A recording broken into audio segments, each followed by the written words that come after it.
বাংলাদেশ জামাত ইসলামের সংগ্রামী সহকারী সেক্রেটারি জেনারেল, রাজশাহী অঞ্চলের কৃতি সন্তান, রাজশাহী বিশ্ববিদ্যালয়ের নির্বাচিত সিনেট সদস্য, বিপ্লবী জননেতা রফিকুল ইসলাম খান বক্তব্য রাখছেন। রফিকুল ইসলাম খান।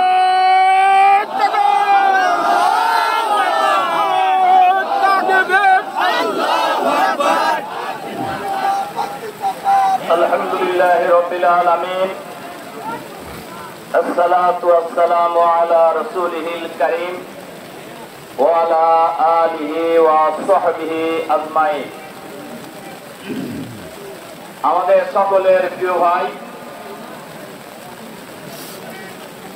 শহীদ আলী রায়হানের আজকের এই জানাজা পূর্ব সমাবেশের সম্মানিত সভাপতি,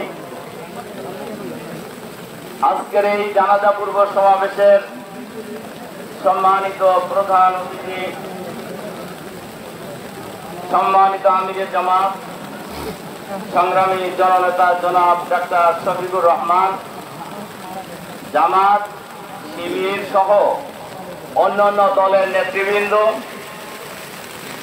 বৈষম্য বিরোধী ছাত্র আন্দোলনের নেতৃবৃন্দ, সংগ্রামী ছাত্র জনতা, আসসালামু আলাইকুম ওয়া রাহমাতুল্লাহি ওয়া বারাকাতুহু। সম্মানিত ভাই সব,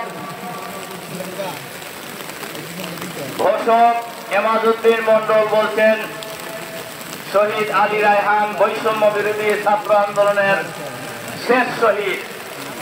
আমার কাছে মনে হয় না এই শেষ শহীদ। আমরা গতকাল আমাদের আমিরে জামাতের নেতৃত্বে ঢাকা মেডিকেল কলেজে বৈষম্য বিরোধী ছাত্র আন্দোলনের নেতৃত্বে বাংলার ছাত্র জনতা যেভাবে রাজপথে নেমেছিল স্বৈরাচার বিরোধী আন্দোলনে,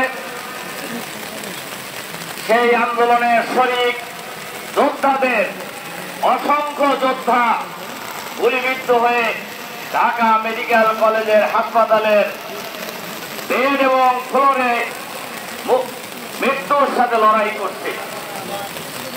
সুতরাং আমরা জানি না এই আন্দোলন সংগ্রামের শেষ শহীদ কবে হবে আর কে শেষ হবে শেষ শহীদ।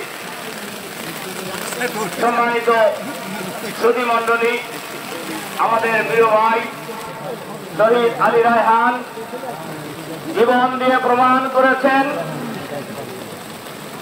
ইমানদার দেশপ্রেমিক মানুষ কোন সময় অন্যায়ের কাছে মাথা নত করে না। বলে দিয়ে এই আন্দোলনকে দমানো যায় না, নিজের জীবন দিয়ে তিনি এটা প্রমাণ করেছেন। সুতরাং আমি মনে করি শহীদ আলী রায়হান 100 বার সফল।